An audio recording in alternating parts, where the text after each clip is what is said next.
En las últimas semanas, como he dicho antes, no he estado predicando. Yo quiero agradecer a los hermanos que han predicado en estas 3 semanas. Una de las cosas que a mí siempre me produce mucha alegría y gozo también es que cuando tú tú dejas el púlpito en buenas manos. Independientemente de la manera, de la personalidad, de la forma de cada uno, pero lo importante es la buena enseñanza, lo que se enseña en la palabra, ¿no? Y cuando tú vas y tú ves a hermanos que se preparan y dicen, bueno, me voy, pero el púlpito está bien cubierto, eso te da tranquilidad. Cosa que me ha ocurrido siempre que no puedo predicar yo y esté sentado o esté fuera, me da tranquilidad ver los hermanos que van a predicar. Pero antes de estos 3 hermanos que han predicado, antes de coger las vacaciones, pues si recordáis bien, estaba predicando sobre el apóstol Pedro. Estamos predicando sobre el libro de los Hechos. Ya hemos cubierto una etapa del libro de los Hechos, nos falta mucho por recorrer. Pero en la última semana hemos estado hablando sobre el apóstol Pedro y vimos la obra del Espíritu Santo en la vida de Pedro y cómo Pedro fue transformado de forma radical por el Espíritu Santo. Vimos también cómo Pedro sanó a un cojo que estaba allí en la puerta del templo esperando el dinerito que a la gente le daban por su enfermedad y cómo Pedro, el Señor lo usó para sanar a este cojo. Vimos también cómo el Señor usó a Pedro para sanar a Eneas y también a Dorcas. Y vimos también cómo el Señor le dio ese discernimiento espiritual necesario para saber que Ananías y Zafira estaban mintiendo. ¿Cómo podía saber Pedro lo que estaba ocurriendo? Por un discernimiento claro del Espíritu Santo. Hoy quiero tocar un aspecto del libro de los Hechos que a veces pasa desapercibido. Mi intención, lo digo por adelantado, lo mismo que hemos estado durante unas cuantas semanas con el apóstol Pedro, mi intención es estar unas cuantas semanas con el apóstol Pablo en cuanto al libro de los Hechos. No me he olvidado de la iglesia, el capítulo 2, capítulo 4 de la iglesia, no me he olvidado, está ahí, tocaremos también el tema de la iglesia. Pero ahora, en estas 2 semanas o 3, quiero tocar un tema que es importantísimo también, no solamente en el libro de los Hechos, es importantísimo en toda la Biblia, pero el libro de los Hechos también lo menciona.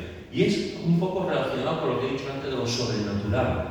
Y lo que he mencionado antes acerca de los ángeles. Y es que el libro de los Hechos habla mucho acerca de los ángeles. El Hechos es un libro que habla mucho acerca de los ángeles.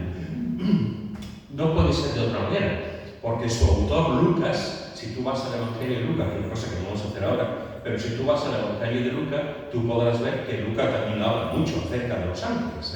Es el autor que habla más de los Evangelios, de los ángeles. Por lo tanto, cuando él continúa con sus escritos, en este caso el libro de Hechos, pues él sigue hablando acerca de los ángeles. Y la primera vez que aparecen los ángeles en el libro de los Hechos es para anunciar que Jesús va a volver por segunda vez. Mira lo que dice el capítulo 1, versículo 10 y 11. Capítulo 1 de Hechos, versículo 10 y 11 dice: y estando ellos con los ojos puestos en el cielo, entre tanto que él se iba, he aquí se pusieron junto a ellos 2 varones con vestiduras blancas, los cuales también les dijeron: varones galileos, ¿por qué estáis mirando al cielo? Este mismo Jesús que ha sido tomado de vosotros al cielo, así vendrá como lo habéis visto ir al cielo. Es interesante porque fijaros que al principio del libro de los Hechos ya nos está hablando Lucas acerca de los ángeles. Los ángeles están aquí y vemos alguna cosa muy interesante en este texto que hemos leído. En este texto aparecen 2 ángeles, en otro sitio aparece uno, en otros sitios aparecen varios, pero aquí aparecen 2 ángeles. Aparecen como están vestidos, dice que están vestidos de blanco.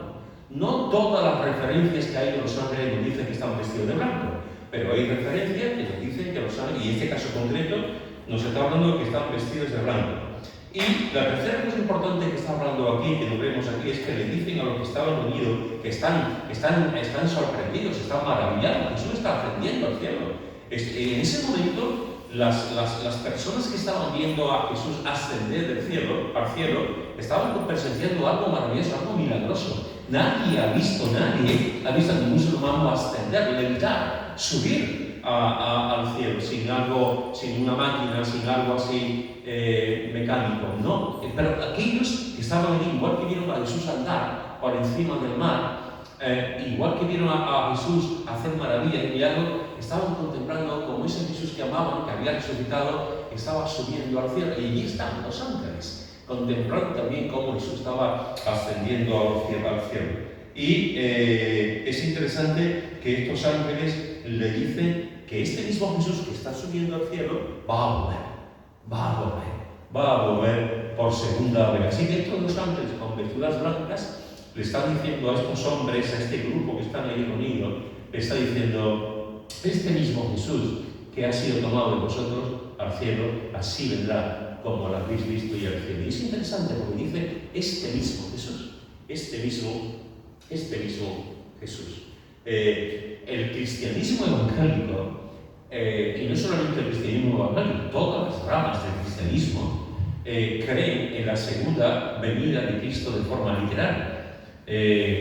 Podemos tener diferencias en cuanto al cómo, podemos tener diferencias si son un rapto, si son dos, podemos tener diferencias en cuanto al arrebatamiento, podemos tener diferencias en muchas cosas, pero la mayoría de los cristianos, sean de una rama, de otra, de una denominación, de un grupo, de otra, todos creemos en la segunda venida de Cristo de forma literal. Y esto es lo que están diciendo los ángeles. Los ángeles dicen: este mismo Jesús que habéis visto, este mismo Jesús volverá por segunda vez. Ahora bien, si tú te vas a la historia de la Iglesia, tú podrás ver que hay como grupúsculos, pequeños grupos de cristianos que se identifican como cristianos, que no creen realmente en la segunda venida de Cristo físicamente, palpablemente. Por ejemplo, a lo largo de la Iglesia ha habido algunos grupos que enseñan que Cristo volvió en la persona del Espíritu Santo en el día de Pentecostés. Es decir, Cristo, de alguna forma, cuando vemos al Espíritu Santo que llena a los 120 del aposento alto, los llena de poder, para algunos esto es una llenura de Cristo.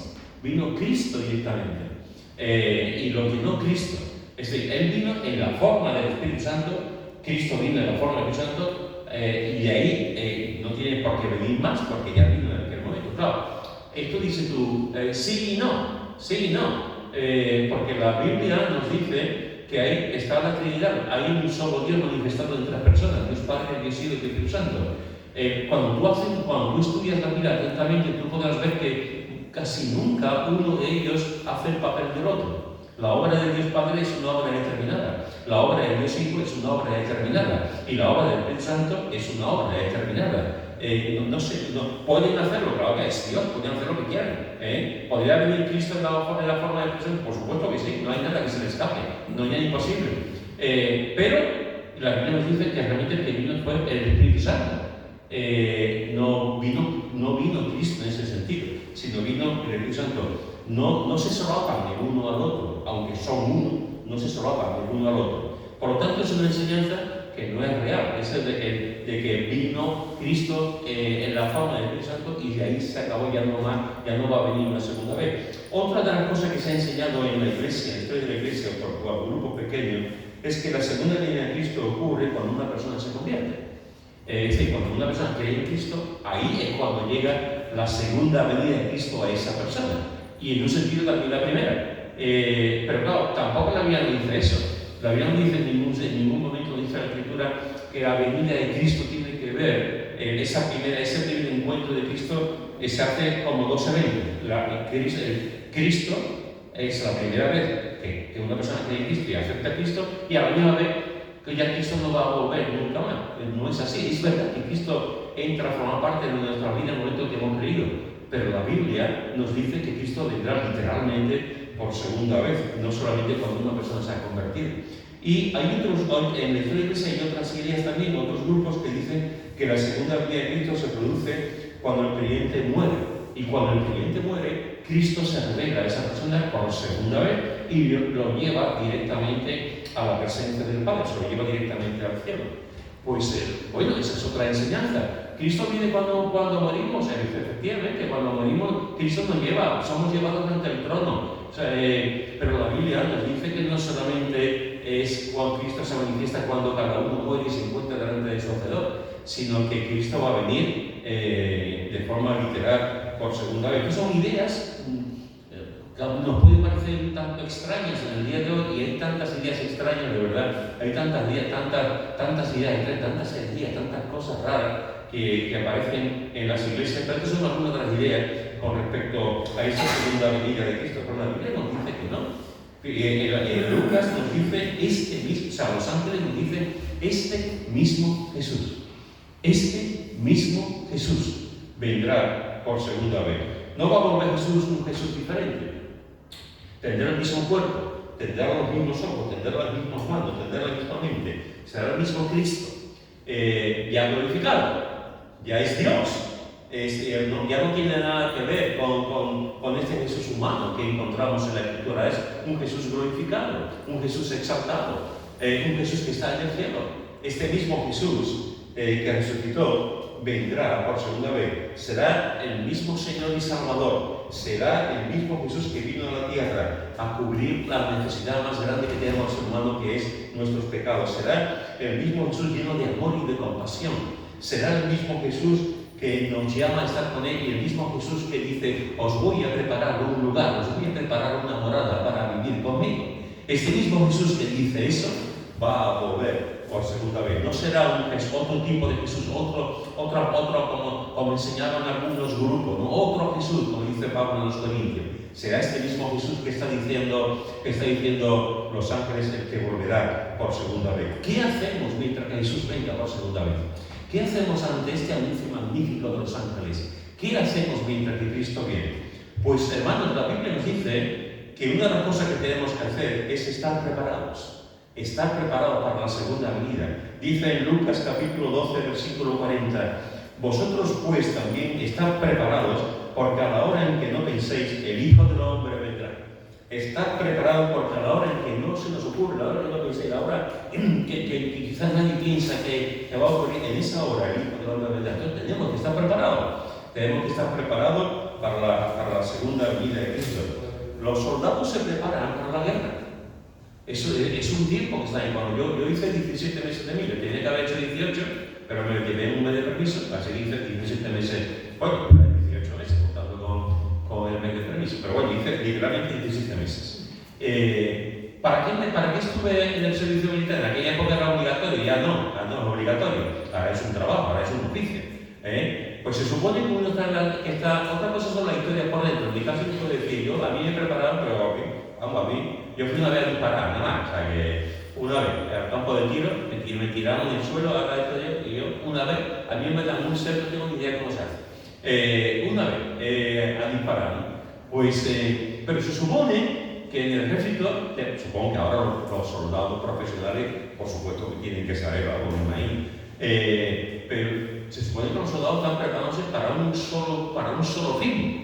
Aunque también hay muchas cosas, muchos fines, mucho desarrollo, mucho trabajo, hay muchos oficios dentro del campo militar, pero para uno se está preparando para la guerra. Uno se prepara durante años para una posible guerra. Los médicos, ¿para qué se preparan? Para curar a la persona. Los médicos es un oficio muy arriesgado, muy importante. ¿Y para qué se preparan? Para sanar a la persona. Durante años estudian el cuerpo humano para sanar a la gente, los enfermeros igual, para sanar a la persona. Se están preparando en sus tiempos de estudio para cuando llegue el momento de poder sanar, curar a una persona. ¿Para qué se preparan los bomberos? Para apagar fuegos. Un bombero se prepara no se prepara para prepararse bocadillos de bordadera, se prepara para ir al fuego, sea en edificios, sea en la calle, sea en contenedores de basura. Enfrente de nosotros vivimos este verano, tenemos enfrente 3 contenedores. Pues una tarde estábamos en casa, yo creo que fue el último domingo que estuvimos aquí, fíjate. Estábamos en casa y de pronto vimos un fuego, y era un contenedor que no sé por qué a las 6:00 de la tarde habían echado algo o con el calentamiento, con un vídeo, no sé lo que fue, se quemó y había 3 contenedores de basura y de botella y tal. Se quemó el del medio, quemó al otro, y aquello fue un espectáculo.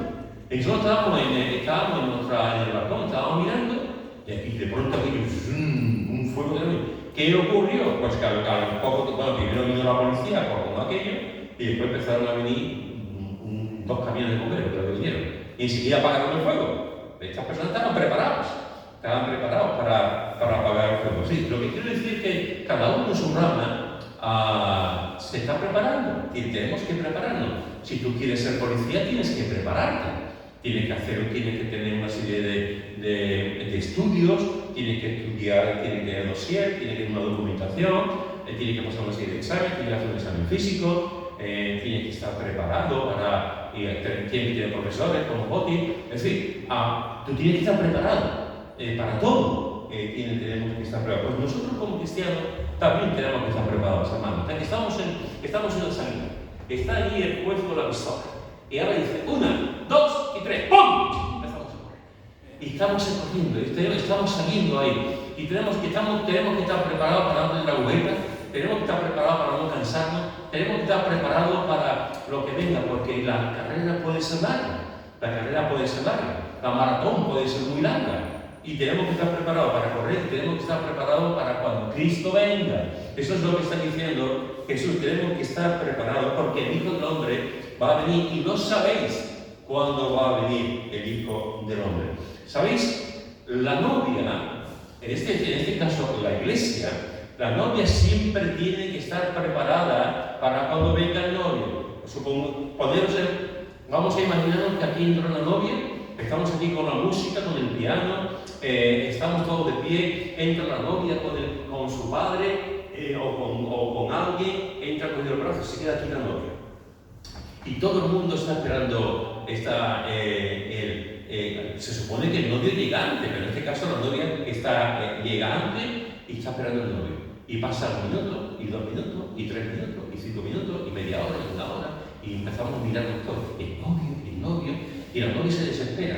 Y cuando llega ya un rato grande, la novia empieza a llorar, y todo el mundo dando el otro que la va a pasar mal, pues ahora mismo se ha peleado, pero tranquilo, y no viene el novio, esa novia se desespera, esa novia está hecha polvo, está triste. Pues nosotros como la iglesia tenemos que estar preparados, estamos aquí esperando al novio, y el novio puede tardar en sus planes proféticos, el novio puede tardar, no sabemos cuándo va a venir, sabemos que va a haber una serie de señales, pero ya está, y tampoco esas señales muchas veces dependen de la óptica de cada uno, si va de una manera o de otra. Sabemos que Cristo va a venir, que el novio de la iglesia va a venir, y tenemos que estar inmaculados. Tenemos que estar con la ropa, tenemos que estar vestidos de blanco, de santidad, sabiendo que Jesús va a venir, como las vírgenes, sabiendo que Cristo va a venir a rescate de su novia. ¿Qué hacemos mientras que estamos aquí preparándonos? ¿Qué hacemos mientras que estamos preparando para la segunda venida de Cristo? En primer lugar, hermanos y hermanas, para esa larga espera, porque ya hace 2000 y pico de años que Jesús resucitó, en esa larga espera, ¿qué tenemos que tener? Déjame decirte una palabra: paciencia. Paciencia. No soy profeta ni hijo de profeta, pero todas las cosas importantes tenemos que tener paciencia. Todas las cosas importantes tenemos que tener paciencia. Mira lo que dice en Santiago, capítulo 5, versículos 7 a 8. Santiago, capítulo 5, versículos 7 a 8. Por lo tanto, hermanos, tened paciencia hasta la venida del Señor. Mirad cómo el labrador espera el precioso fruto de la tierra, aguardando con paciencia hasta que reciba la lluvia temprana y la tardía. Tened también vosotros paciencia y afirmad vuestros corazones, porque la venida del Señor se acerca. Fijaros que en 3 ocasiones, en estos 2 versículos, Santiago está diciendo que tenemos que tener paciencia. Tenemos que tener paciencia ante qué, ante un hecho consumado, y ese hecho consumado es la segunda venida de Cristo. Y como creyentes tenemos que tener paciencia. Y poner el ejemplo de los labradores. tenemos que tener paciencia ante la venida de Cristo. Y después fijaros que dice, es interesante porque dice, hermanos, versículo 9, hermanos, no os quejéis unos contra otros para que no seáis condenados. He aquí el juez está delante de la puerta, hermanos míos. Tomad como ejemplo de aflicción y de paciencia a los profetas que hablaron en nombre del Señor. He aquí tenemos por bienaventurados a los que sufren. ¿Habéis oído de la paciencia de Job? Y habéis visto el fin del Señor. Es interesante porque Santiago está diciendo, tened paciencia porque Cristo va a venir por segunda vez. Tened paciencia, estáis atribulados, estáis pasando por una persecución, estáis en la diáspora.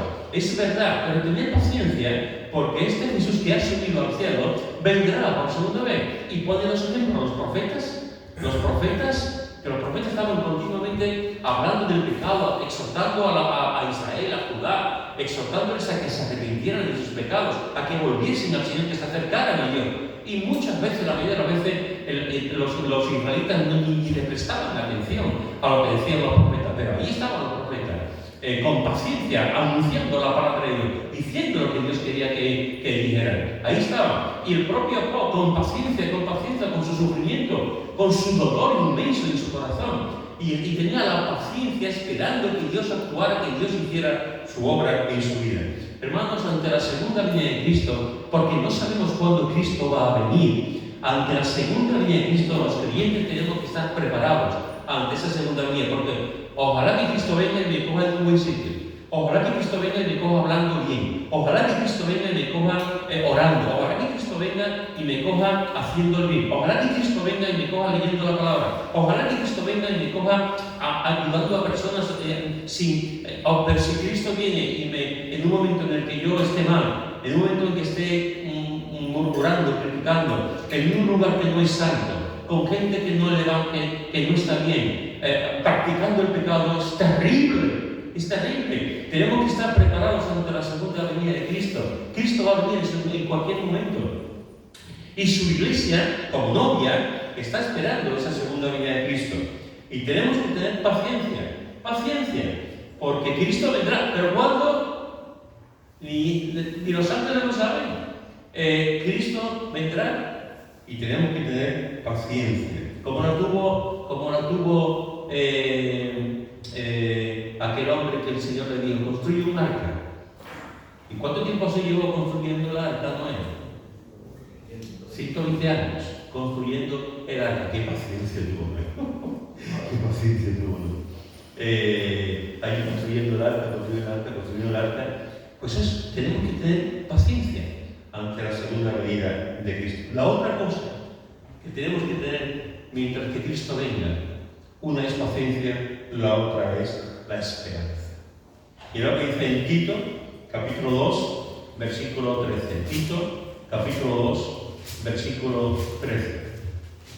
Aguardando la esperanza bienaventurada y la manifestación gloriosa de nuestro gran Dios y Salvador Jesucristo. Me encanta. Y ahora que dice, aguardando la esperanza feliz. Tenemos una esperanza feliz, dichosa, la esperanza bienaventurada y la manifestación gloriosa de nuestro gran Dios y Salvador Jesucristo. Este martes pasado, se fue Esther y nuestro nieto y Mikey se fueron otra vez a su casa en Houston. Lo llevamos salían por la tarde y fuimos a Santa Justa, eran las 6, a Santa Justa. Ellos podían llegar a Santa Justa, dormían en un hotel allí en Madrid y al día siguiente a las 10 de la mañana cogían el avión para Houston. Durante unos días hemos estado juntos, hemos disfrutado de estar juntos.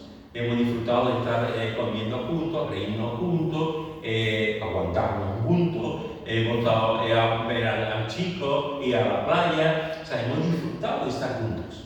Eso es una realidad. Pero se han ido. ¿Cuál es la función de la madre mía ahora? Esperar. No nos queda otra cosa. Esperar, ellos también. Esperar.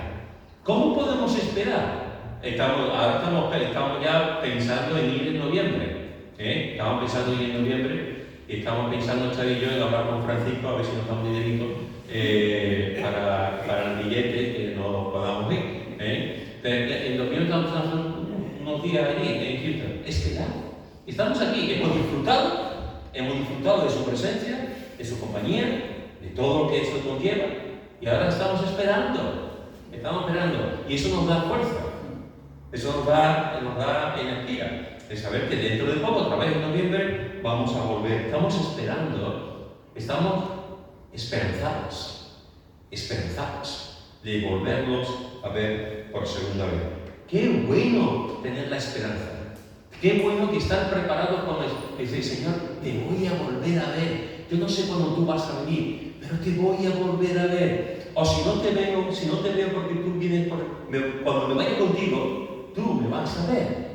Yo te voy a ver cuando me vaya contigo, cuando sea el momento. Pero el pueblo de Dios, los cristianos, tenemos que estar preparados ante esa segunda venida de Cristo. Tenemos que estar preparados como la novia se prepara ante la venida del novio. Con paciencia, tenemos que tener paciencia porque ya los pueblos se hace esperar, como dice el refrán en español.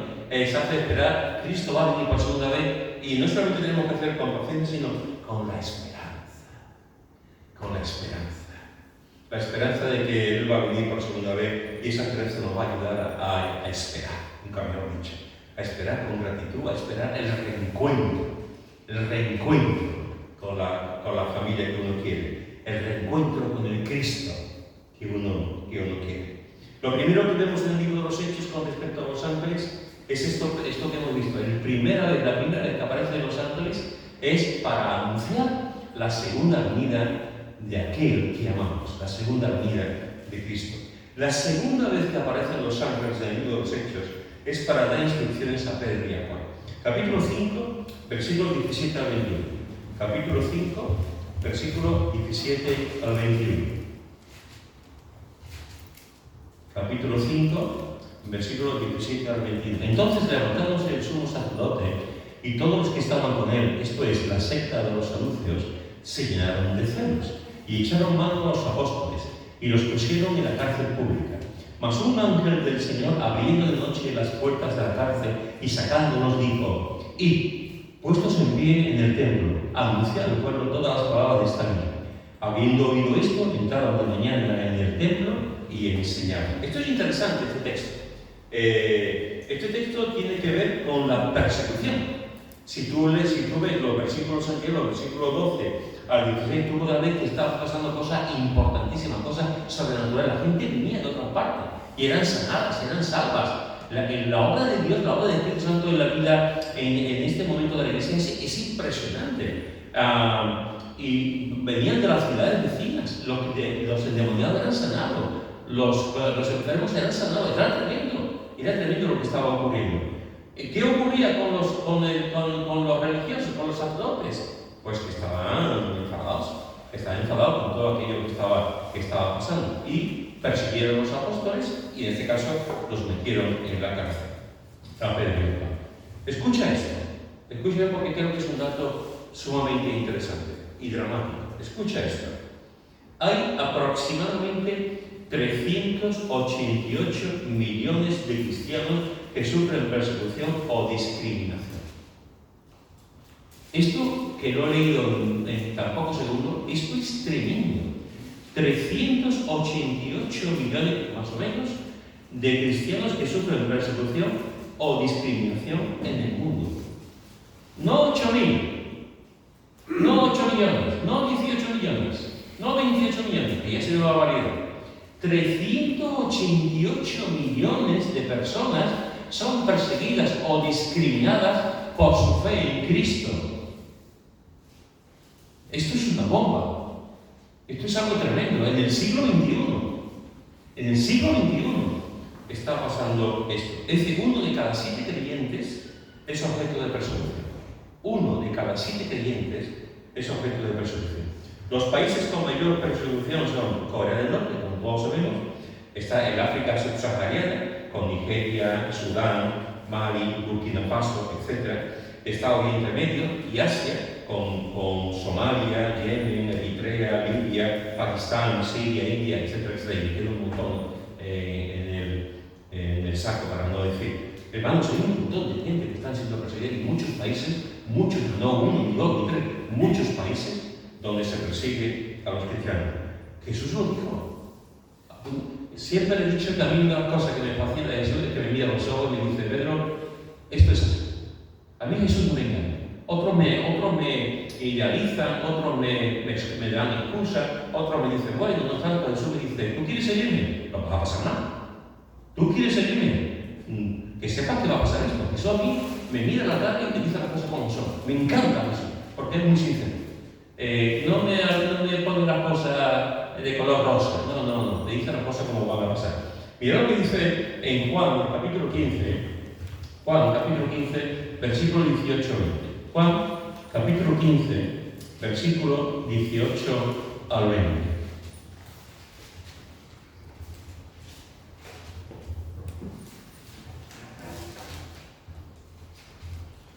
Si el mundo os aborrece, sabed que a mí me ha aborrecido antes que a vosotros.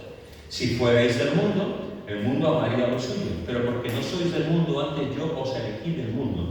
Por eso el mundo os aborrece. Acordaos de la palabra que yo os he dicho: el siervo no es mayor que su Señor. Si a mí me han perseguido, ay Pedro, a ti también te van a perseguir. Ay Poti, a ti también te van a perseguir. Ay Lucía, a ti también te van a perseguir. Ay, si a mí me han perseguido, también a vosotros os perseguirán. Si han guardado mi palabra, también guardarán la vuestra. Si a mí me han perseguido, también a vosotros os ocurrirá lo mismo. Y en el capítulo 16, versículo primero, versículo dice: estas cosas os he hablado para que no tengáis tropiezo.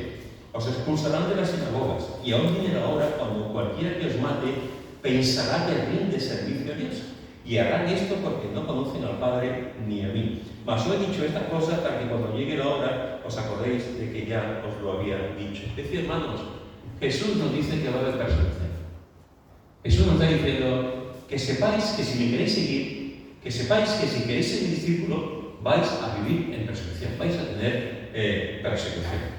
Lo vais a pasar mal. Y lo peor es que habrá gente que piense que lo están haciendo como el apóstol Saulo, como Saulo. Saulo perseguía a la iglesia y se creía que estaba haciendo un servicio de Dios. Cuando ha habido persecución en España, por ejemplo, y en Francia y en otras partes con la Inquisición, los inquisidores pensaban que estaban haciendo un servicio de Dios y que estaban haciendo las cosas por Dios y estaban matando a gente por su fe. Pues Jesús nos está diciendo: si a mí me han perseguido, a ustedes también. ¿Lo tenemos claro, hermanos? ¿Lo tenemos claro? Si a mí me han perseguido, a vosotros también os perseguirán. El apóstol Pablo también lo dijo, El apóstol Pablo dijo en 2 Timoteo capítulo 3, versículo 12: y también todos los que quieren vivir piadosamente en Cristo Jesús padecerán persecución. Y esto es una clave, Los que quieran vivir piadosamente. Los cristianos carnales no lo van a perseguir. Los cristianos que tienen un día libre en el mundo no lo van a perseguir. Ahora, los cristianos que viven piadosamente conforme los valores del reino, conforme lo que la palabra de Dios enseña, que siguen el modelo de Jesús, esos cristianos que van en contra de la sociedad, en contra del valor, de la ética, de la enseñanza de la sociedad, esos cristianos que van a vivir conforme a las normas del Evangelio, esos cristianos van a sufrir persecución. ¿Por qué los cristianos sufrimos persecución? Porque es muy difícil de entender. ¿Por qué se persigue a 388 millones de personas simplemente porque creen en una figura, en una persona como Cristo? Pues hay muchas razones para que se persiga a los cristianos. En primer lugar, hay muchos países, muchos gobiernos que ven a los cristianos como una amenaza. Los ven como una amenaza. ¿Por qué? Porque los gobiernos temen la lealtad de los cristianos a un poder superior al Estado. Eso pasaba con los romanos. Los romanos, tú adoras a algo que tú quieras, pero tu lealtad es a César. Es a César. Pues hoy en día pasa exactamente lo mismo. Tú adoras a quien quieras, pero tu lealtad por encima de todo está al gobierno. Al gobierno, a las normas del gobierno, a lo que el gobierno dice, a las leyes por encima de cualquier cosa. Cuando tú veas a los cristianos, hay muchos gobiernos que piensan que, claro, tú eres cristiano, tú por encima de todo tu lealtad está en Cristo, no en mí, o en el sistema, sino que está en Cristo. Se persigue también al cristiano porque las autoridades temen a los grupos organizados, y los cristianos estamos organizados. Tenemos más o menos organizados, tenemos peor o más organizados. Pero, por ejemplo, nosotros como cristianos evangélicos tenemos guías de iglesia, tenemos gobiernos en la iglesia, como la forma de gobierno de la Iglesia, tenemos pastores, tenemos libros, tenemos escritores, más o menos estamos organizados. No tenemos una estructura como la Iglesia Católica o como la Iglesia Anglicana, que están muy organizados, pero el cristianismo está organizado en muchos sentidos. Y todo poder le tiene miedo a aquellos que están organizados, a aquellos que tienen herramientas en sus manos. Se persiguen los cristianos porque donde hay una religión distinta, se percibe a los cristianos como extranjeros o como herejes. Esto es interesante. Si tú vas a un país que tiene una religión, a mí me pasó, yo alguna vez lo he comentado, cuando yo fui a decir, cuando estaba en el servicio militar, y fui a decir que yo no juraba la bandera, no por no jurar la bandera, sino porque yo no me iba a arrodillar delante de la Virgen. Cuando yo dije que yo no me iba a arrodillar delante de la Virgen, cuando yo recuerdo que fui a hablar con el almirante, y estaba yo rodeado de un grupo que eran compañeros míos, estaban en la oficina. Y cuando yo, antes de pasar al almirante, le dije, mira, quiero hablar con el almirante por este motivo. Y los soldados que estaban allí, había un subteniente también, había un capitán, se me quedaron mirando y me decían, pero tú no eres español. Y digo, claro, para la Macarena, de San Julián, pensando. Yo, claro que soy español y sevillano, y tú eres protestante, y te quedas pasmado. Y tú dices, pues claro, y yo amo mi país tanto como tú, o más que tú. Pero yo he querido un Cristo. O sea, entonces hay una mentalidad y una cosa de que España es católica. ¿Cómo puede haber protestantes? Eso no son de los yanquis o de los alemanes. ¿Cómo puede haber? Pues sí. Y tú vas a un país y dices, pero tú eres cristiano, pero tú, si aquí somos todos musulmanes, bueno, pues yo soy cristiano.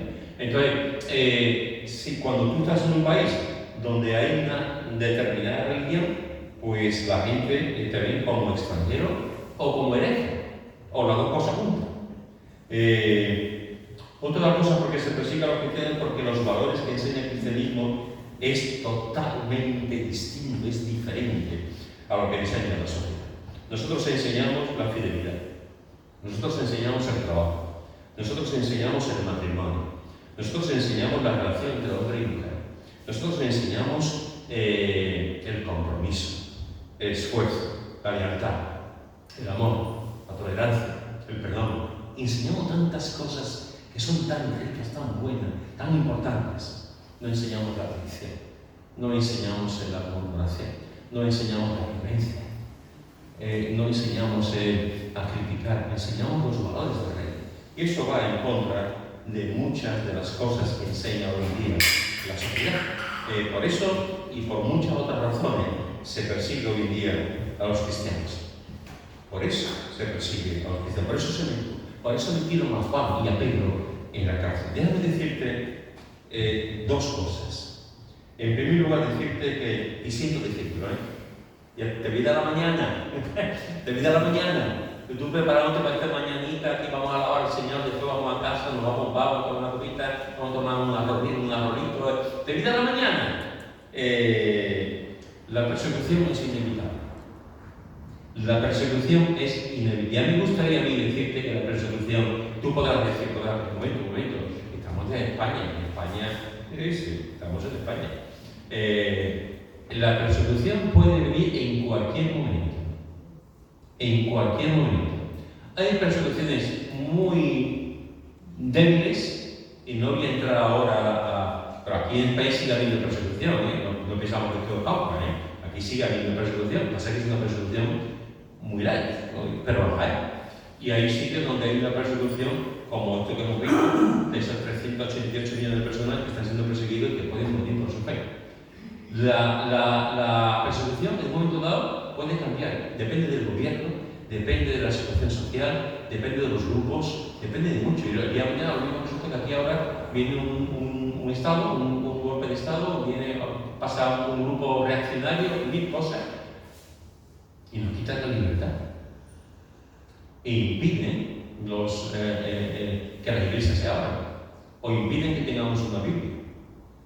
Y lo primero que hacen ante la persecución es decir que no leas la Biblia. Por lo tanto, te estoy diciendo, me gustaría decir otra cosa, que la persecución es inevitable. Tenemos que dar gracias al Señor, también es verdad. Tenemos que dar gracias al Señor por la situación que vivimos. La segunda cosa que te quiero decir es que la persecución atestigua que estamos en la verdad. La persecución atestigua que estamos en la verdad. Cuando el gobierno no te percibe como enemigo, nunca irá por ti. Cuando los grupos no te perciben como enemigo, nunca irán por ti. Irán por ti porque los estás desafiando. Con tu actitud, con tus palabras, con tu comportamiento, con tus escritos, con tu predicación, con tu enseñanza, como sea, con tus oraciones. Por lo tanto, cuando se nos persigue, es porque, y no lo digo irónicamente, cuando se nos persigue es que algo estamos haciendo bien. Algo estamos haciendo bien. Pedro y Juan estaban en la cárcel y fueron liberados. Fueron liberados. ¿Por quién fueron liberados? Por un ángel. Antes hemos visto que había 2 ángeles. Ahora vemos que hay uno que está en la cárcel. Dejadme deciros una cosa. Este ángel fue el primer cerrajero de la historia. El primer, porque yo sepa, el primer cerrajero de la historia. Esto es tremendo. No sé si los cerrajeros lo saben, porque en el mundo que vivo lo harían su patrón. Pero seguramente la mayoría no tiene ni idea. El primer cerrajero de la historia. No sé cómo lo hizo, no sé si tenía la llave maestra, no sé cómo lo hizo. Pero este ángel abrió la puerta. Y además es interesante porque tiene una ironía.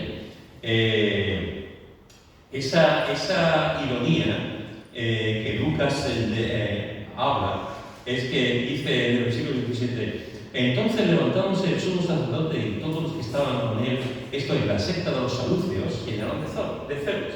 Es interesante, porque los saduceos no creían en los ángeles. Los saduceos no, los fariseos sí, pero los saduceos no creían en los ángeles. Y esto es muy importante porque con esa fina ironía que Lucas está diciendo, dice, ustedes no creen en los ángeles, pero un ángel liberó a aquel que había metido en la cárcel. A Pedro y a Juan lo metió en la cárcel, vino un ángel y lo sacó de la cárcel. Déjame decirte algo en esta mañana. Dios se preocupa de todos aquellos que están en su cárcel. Lo mismo que se preocupó de Pedro y Juan y mandó un ángel para liberarlos, Dios también se preocupa de aquellos que están en sus respectivas y tristes cárceles. Un mal matrimonio puede ser una cárcel. Un mal matrimonio puede ser una cárcel tremenda, una derrota continua, una tristeza continua. Un matrimonio que no esté bendecido, que se ame, que se perdone. Un mal matrimonio es una cárcel que te asfixia, que te puede matar. Y el Señor puede venir a rescatarte de ese mal matrimonio. Un trabajo puede ser una cárcel. Un trabajo donde tú veas que otros van prosperando, que van ganando más dinero que tú, que se les ve mejor que tú llevas más tiempo y eres el gran olvidado o la gran olvidada. Un trabajo puede ser una cárcel. Una madre manipuladora puede ser una cárcel. Una madre manipuladora puede ser una cárcel. La vida está llena de personas que tienen 50, 60, 70, 80 años y cuando les hablo de su madre se pueden llorar. ¿Cuántas veces en mi vida habré escuchado a gente, adultas ya, con su propia familia, que se ponen a temblar cuando se habla de sus madres? Hace poco, el lunes pasado, creo que fue el lunes pasado, estábamos desayunando en un sitio que cuando viene le gusta desayunar en esa parte, en Triana. Y nos fuimos a desayunar el lunes, ellos se iban el martes, pero el lunes fuimos a desayunar. Y estaba Esther, el chico, Ana Belén, la chica y yo. Charlie estaba trabajando ya el lunes. Y Mikey estaba haciendo algo de cosas. En fin, estábamos desayunando. Y sin yo pretenderlo, porque es que como ponen las mesas todas juntas, pues en la mesa de al lado había una señora que tendría unos 40 y pico de años y su padre. Y estaba allí yo con ellos y escucho a la señora, porque vale, porque hubo un momento en que levantó la voz. Escucho a la señora decir a su padre, pero papá, que me siguen manipulando, como has hecho toda tu vida, que soy una mujer, que ya tengo una edad y me sigue manipulando, papá. Claro, yo miré en ese momento la conversación, ellos siguieron, en ese momento bajó un poco y el padre siguió diciendo cosas. yo ya me quedé ahí porque tampoco quería escuchar la cosa que era de ellos. Pero estaba diciendo, eso ¿cuántas veces podemos encontrar a madres y padres, sobre todo más en el mundo femenino, la madre, que manipulan a sus hijos? No olvidaré nunca una mujer que me decía, yo he tenido hijos para que me cuiden cuando sea mayor. Eso no lo he dicho a mí. Yo he tenido hijos para que me cuiden cuando sea mayor. Y que entran en el médico, dar un bofetón a la mujer. Pero usted no puede tener hijos para esto. Usted no puede tener hijos para que la cuiden cuando sea mayor. Los hijos los cuidarán, depende de muchos factores, pero va a cuidar dependiendo de cómo usted se actúe con ellos. Pero usted no puede tener hijos para que cuando sea mayor. Usted está hipotecando la vida de sus hijos ya, desde que han nacido. Y hay hijos que están en una cárcel, porque las madres nada más que saben manipularlo. Y vuelvo a decir, cuando son mayores y ven a sus madres, siguen siendo niños pequeños. Siguen siendo niños pequeños. No son libres. Siguen llorando por lo que sus madres le hicieron cuando eran pequeños, esa manipulación. Un padre lleno de ira, un padre que se enfadan continuamente, que están ahí mosqueados siempre, puede ser una cárcel. Un padre que pierde el control, que da un bofetón, un padre que te grita, aunque no tenga un bofetón, que te grita continuamente, puede ser una cárcel. Dios te puede librar de esa cárcel. Una iglesia, hermanos y hermanas, una iglesia puede ser una cárcel. Os lo digo sinceramente y tristemente. Sobre todo por las mujeres. Sobre todo por las mujeres. Hay iglesias que no respetan la libertad de la mujer, hay iglesias que nada más que hablan de sometimiento. Hay iglesias que no permiten los ciertos dones que la mujer tiene. Pues hace unos cuantos meses estoy hablando con una hermana que es misionera. Esta hermana que es misionera, pues su pastor de vez en cuando la invita a predicar. Y esta hermana que vive en Estados Unidos, que es de Estados Unidos, esta hermana le contó al pastor, dice, ¿sabe? Una iglesia que está ofrendando que le ayuda económicamente, aparte de orar, que le ayuda económicamente estadounidense. Y hablé con el pastor, un nuevo pastor, el pastor la llamó, oye, ¿cómo te va? Y tal, claro, quería saber cómo estaba. Después era el nuevo pastor de la iglesia, quería saber cómo estaba esta hermana misionera, y hablando con ella, le dice, esta hermana, yo predico en la iglesia. ¿Tú predicas en la iglesia? Sí. ¿Yo he de predicar en la iglesia? ¿Cómo? ¿No puedo predicar en la iglesia? No. Es que el pastor me dice que predique, pero no son también. Y le amenazó con no ayudarle económicamente, seguir dándole la ofrenda, por si seguía predicando. Esto es terrible. Esto es terrible. Por cierto, esa hermana se llama Lara. Esto es terrible.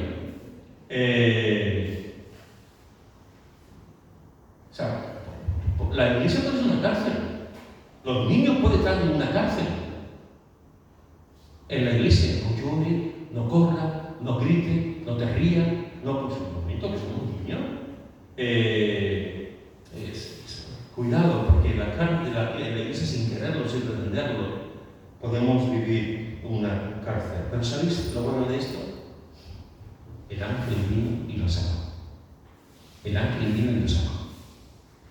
Lo sacó. ¿Cuál fue el propósito de esta liberación? Seguir predicando. Dice el versículo 20. Y puestos en pie en el templo, anunciar al pueblo todas las palabras de esta liberación. ¿Por qué el ángel los liberó? Para salir a predicar. Para salir a predicar. Esto es interesante. El ángel no los liberó para que se fueran a otro sitio. El ángel no los liberó para irse de vacaciones. El ángel no los liberó para salvarles la vida en ese momento. El ángel no los liberó para dar otro ministerio. El ángel los liberó a decir, os han detenido aquí, pues vais a volver aquí y vais a seguir predicando aquí. Pero si me han metido en la cárcel por predicar aquí, pero sí, muy bien, pero otra vez va a volver al mismo sitio a predicar. Y tú dices, pero Señor, así, que se me han metido en la cárcel. Y el Señor dice, yo sé que te han metido en la cárcel, por eso te he liberado. Pero tengo un propósito contigo. Y ese propósito con vosotros es que sigáis predicando en ese lugar, en ese sitio, en esa plaza, en ese lugar. Que sigáis predicando la palabra de Dios. Por eso lo liberó, para que fuesen predicando. ¿Y qué es lo que ellos hicieron? Versículo 21. Habiendo oído esto, entraron de mañana en el templo y enseñaron. hicieron caso a lo que los ángeles le decían. Hermanos, hoy te he dicho que el libro de los Hechos está lleno de situaciones en que vemos los ángeles. Te he dicho dos casos concretos. Uno, que los ángeles anuncian la segunda venida de Cristo. Y el otro, que los ángeles liberaron de la cárcel a Pedro y a Juan con el objeto solamente de que ellos siguiesen predicando. Y eso es tremendo. Que Dios nos ayude, hermanos y hermanas, a reconocer y a saber que hay ángeles en nuestra vida, que hay cosas sobrenaturales que nunca entenderemos, y que en las cárceles en las que cada uno puede estar, los ángeles nos pueden librar de esa cárcel, porque tienen el poder delegado por el Señor para poder hacerlo. Que Dios te dé una semana llena de apariciones angelicales, de bendiciones sobrenaturales en tu vida. Amén. Si alguno quiere orar.